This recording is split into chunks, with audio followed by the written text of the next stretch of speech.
আপনি সেই সুযোগ গ্রহণ করেননি, আপনি চলে গেছেন, সেটা আপনার বিষয়। দীর্ঘদিনে নীরবতা, গুঞ্জন আর রহস্যের পর্দা ভেদ করে অবশেষে প্রকাশ্যে এলেন জাতীয় সংসদের সাবেক স্পিকার ডক্টর শিরীন শারমিন চৌধুরী।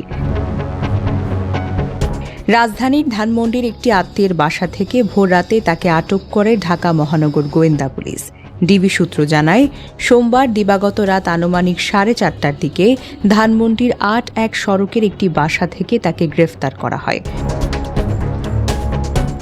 বর্তমানে মিন্টু রোডে ডিবি কার্যালয়ে রেখে তাকে প্রাথমিক জিজ্ঞাসাবাদ করা হচ্ছে।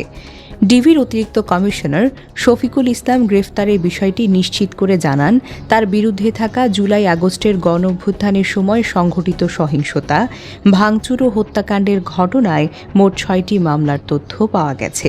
এর মধ্যে 3টি মামলায় ইতোমধ্যে চূড়ান্ত প্রতিবেদন দাখিল করা হলেও বাকি 3টি মামলা বর্তমানে তদন্তাধীন রয়েছে। লালবাগ থানায় একটি হত্যা মামলায় তাকে আদালতে হাজির করেছে পুলিশ।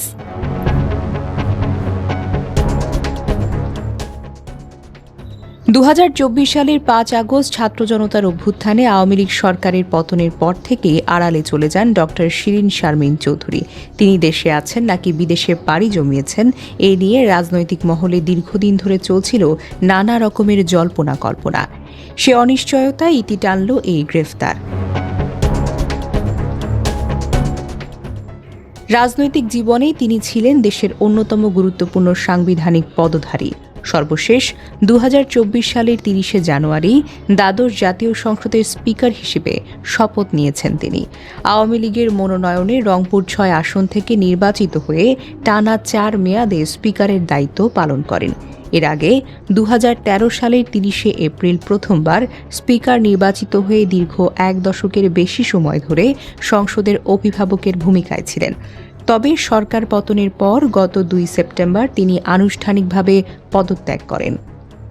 5 আগস্ট সরকার পতনের রাতে তিনি সংসদ ভবনের একটি গোপন কক্ষে আশ্রয় নেন এবং পরে সেখান থেকে নিরাপদ স্থানে সরে যান।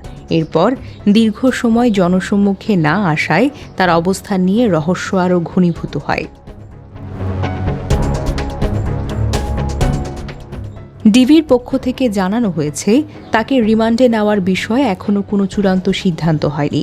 তবে গত বছরের আন্দোলন ঘিরে সংঘটিত সহিংসতার ঘটনায় তার ভূমিকা গভীরভাবে খতিয়ে দেখা হচ্ছে।